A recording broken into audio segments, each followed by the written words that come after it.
Imagine a village where it almost never rains. No rivers nearby, no groundwater to pump. But every morning, the mountains disappear into thick fog. What if that fog could become drinking water? This is the story of the fog catcher, a simple invention that harvests water from clouds. No electricity, no complex machinery. Just nets, gravity, and smart design. Across the world, over 2 billion people live with water scarcity. In coastal deserts and high mountains, rain can fail for months or years. Places like the Atacama Desert in Chile get less than 1 millimeter of rain per year. Yet these same regions often see dense fog roll in from the ocean, almost daily. For centuries, that water was unreachable, until now. A fog catcher is surprisingly simple. It starts with a frame, usually several meters tall and wide, set up facing the wind. Across that frame, engineers stretch a special mesh, not just any net. The mesh is designed to mimic nature. Think of a spider web or pine needles. Here, what happens. 1. Fog blows through the mesh. 2. Tiny water droplets, each smaller than a human hair, collide with the fibers and stick. 3. More droplets hit. They merge, they grow heavier. 4. Gravity pulls them down into a gutter at the bottom. 5. From there, pipes carry the water to storage tanks. One large fog catcher can collect between 100 to 600 liters per day, depending on conditions. On a good foggy day, that's enough drinking water for dozens of families.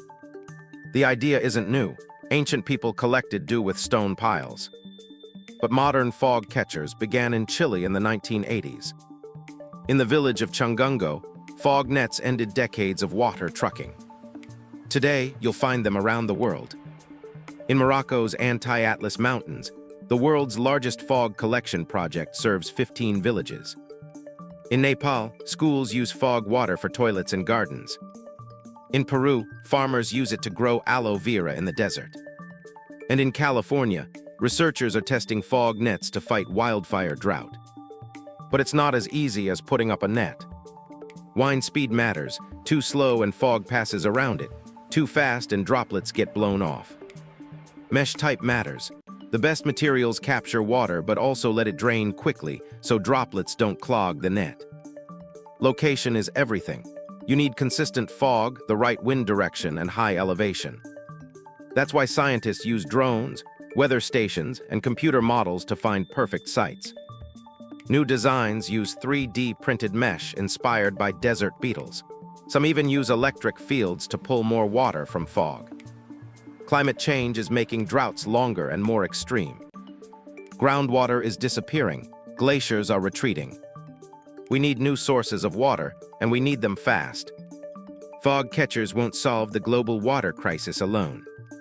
They don't work everywhere, but in the right place, they're life-changing.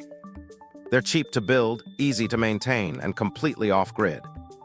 Most importantly, they give communities control over their own water. So the next time you see fog rolling over a mountain, remember, that's not just mist in the air. For some, it's drinking water, it's crops, it's hope. This is the power of the fog catcher, turning the invisible into the essential.